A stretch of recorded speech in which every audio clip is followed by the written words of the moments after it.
Morning guys, Rural Homesteaders here. I wanted to show you my new hoop that I set up for some vines we'll be growing down here for the kids to pick the grapes and the raspberries and the blackberries and things off of. So, started with this front area right here. This is just a bunch of onions that we have coming up. Put a cold frame on it, and we're using that for some other stuff we're going to put in shortly. All of those weeds you see right there, which are up to 6 feet tall, were covering this whole thing yesterday.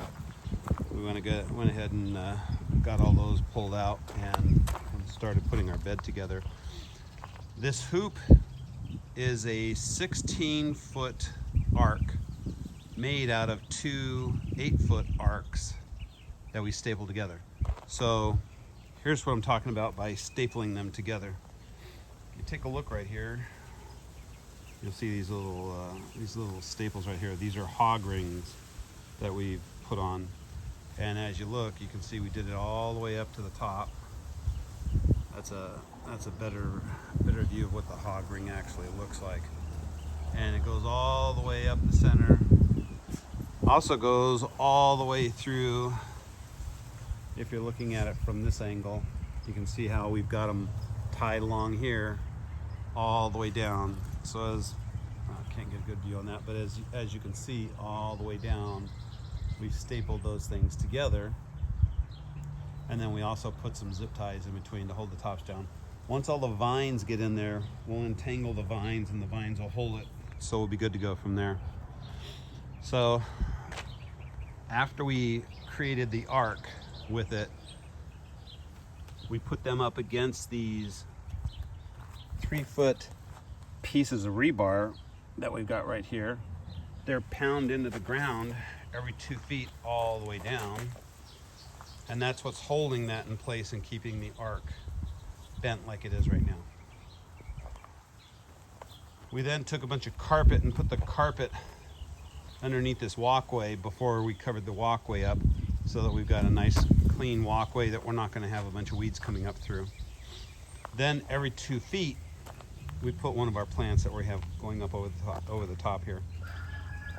We've got because this is for the kids, it's a thornless blackberries, thornless blueberries.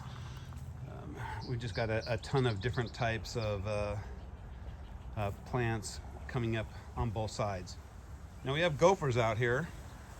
I'm anticipating losing half of the crop the first year to gophers.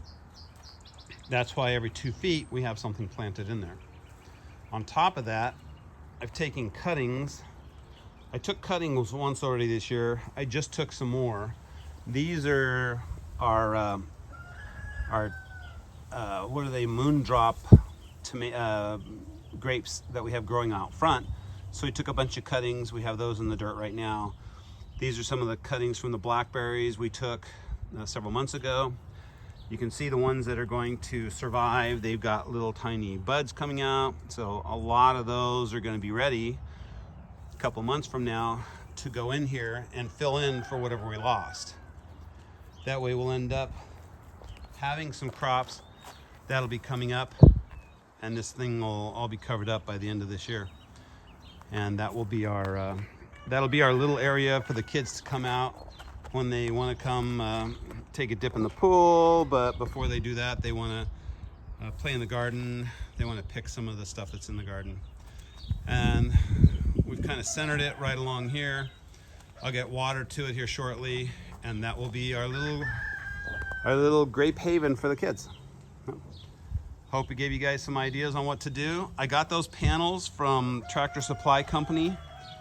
They were a lot cheaper and easier to get than the 16-foot panels, so that's why we built them and put them together the way we did. All right. Thanks for watching, guys. Hope it helps someone.